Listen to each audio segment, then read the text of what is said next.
Alrighty, Knicks fans, we have an official update on Julius Randle. We did a video earlier in the day just to talk about the injury. Tom Thibodeau talked about it. The players on the Knicks talked about it. But we now have an official update. Julius Randle sprained his ankle, and he is going to be reevaluated in 2 weeks. So he's going to be out for 2 weeks with this ankle injury, a little bit more severe than I honestly initially thought. When I saw him walk off under his own power, when I saw him be able to stay on the court and kind of tough it out and shoot those free throws, I thought this would be a day-to-day injury.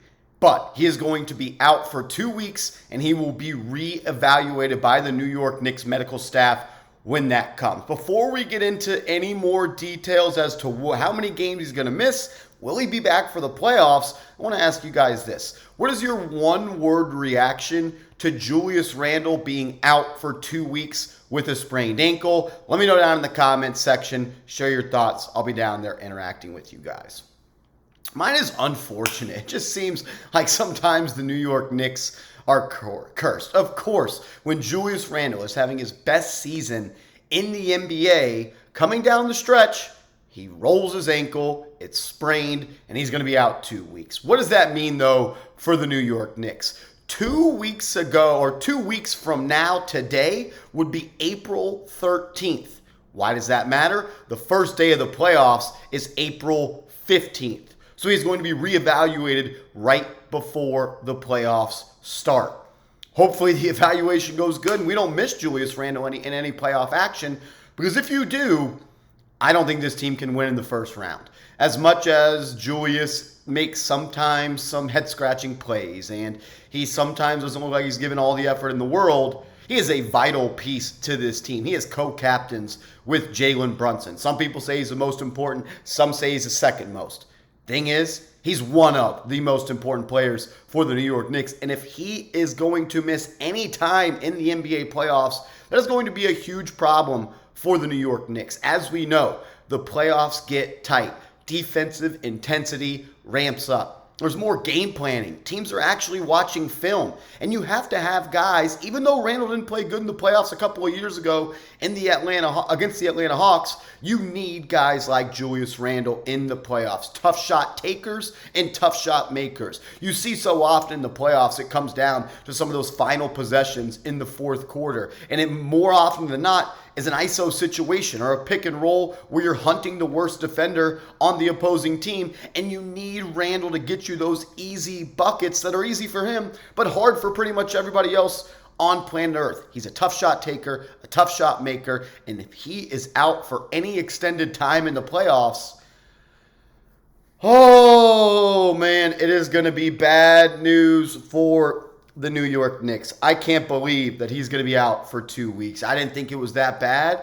That shows you how freaking tough Julius Randle is. This guy walked it off. He was limping around, kind of jumping around. Didn't need any help. Walked to the locker room. But there was a video that surfaced right when he cleared the cameras at MSG and got into the tunnel where he was walking to the locker room. He collapsed. He fell on the ground.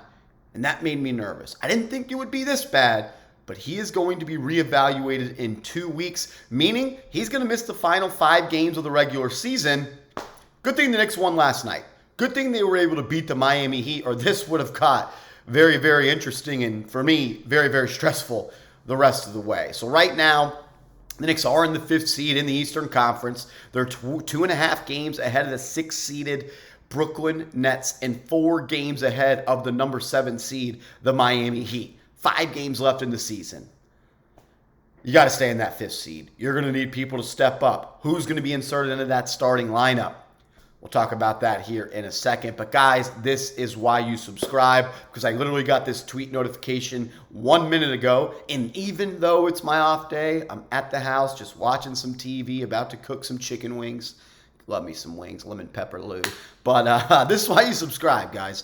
Breaking news happens we make a video. When the Knicks make a move, when there's news, rumors, you guys know the drill by now. If you don't, we put up videos every single day. We don't usually film from the house. We're usually at the studios at Chat Sports, and we go live for every single game day. We'll be live on the channel tomorrow for the Knicks versus the Cavs. Donovan Mitchell against the New York Knicks. That one's going to be a lot of fun. So hit that thumbs up icon and subscribe to the channel. Sub for Knicks Dubs. It's been a hell of a ride this season. I can't wait for the playoffs. So who could start for the New York Knicks? I think it will be Obi Toppin. Slides into that starting lineup at that power forward spot. But I'm not expecting Obi Toppin to be a 30-minute guy while Julius Randle is out. I mean, when you look at what happened last night when Randle did not return in the second half, yes, Obi Toppin started that ball game, started in the second half next to Jalen Brunson and R.J. Barrett and Obi Toppin and Quentin Grimes and Mitchell Robinson. But Obi came out early in the third quarter. He allowed 2 open looks from 3 from Kevin Love, an immediate timeout from Tom Thibodeau. He was upset by the lack of defense or the lack of cohesion. And I just don't think Tom Thibodeau really trusts Obi Toppin.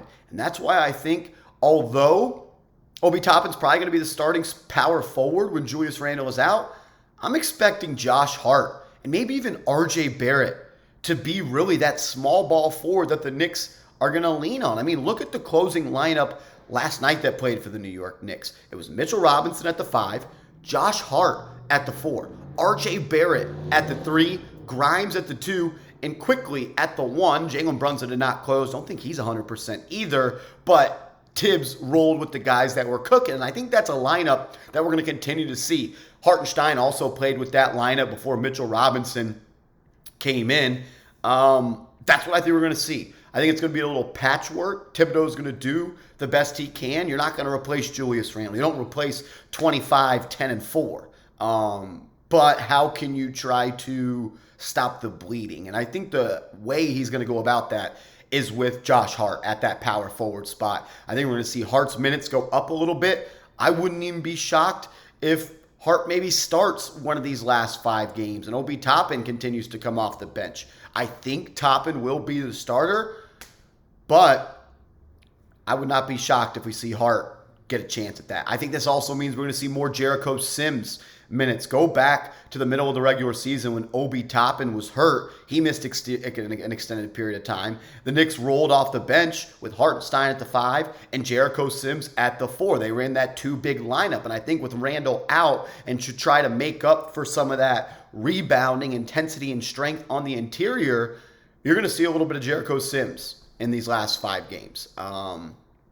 This is a brutal blow for the New York Knicks. People got to step up. Emmanuel quickly still has to be great. We need Jalen Brunson to get rolling once again and get healthy. I'm looking for Quentin Grimes' minutes and shot attempts and points per game to continue to go up. I looked it up earlier today and I tweeted it out that Quentin Grimes is the X factor for the New York Knicks. When he makes 3 or more threes in a game, the Knicks are 15-6. 21 times Quentin Grimes has made 3 or more threes. And in those ball games, the Knicks are 15-6. Grimes, quickly, Hart, RJ. It's your time now, young fella. You got to be great. This team needs you. This city needs you. We need you, RJ Barrett. Oh, very unfortunate news for the New York Knicks today. Julius Randle left last night's game against the Miami Heat with a sprained ankle, and the report is official. He is going to be reevaluated in 2 weeks, which means he's not going to play in the final 5 games of the regular season. I'm upset. I'm upset. Of course, Knicks are having probably their best season of my freaking lifetime, and this happens. I appreciate everybody for tuning in to today's video. Video number 2 of the house. Hit that thumb from the house today. I was off. Hit that thumbs up icon. We'd greatly appreciate it. And I want to end the show with this question. From 1 to 10, 1 being you're not concerned, 10 being you're extremely concerned. How concerned are you with the Julius Randle injury? Sound off for me in the comments. We'll see you tomorrow on the channel when the Knicks play against Donovan Mitchell and the Cavs.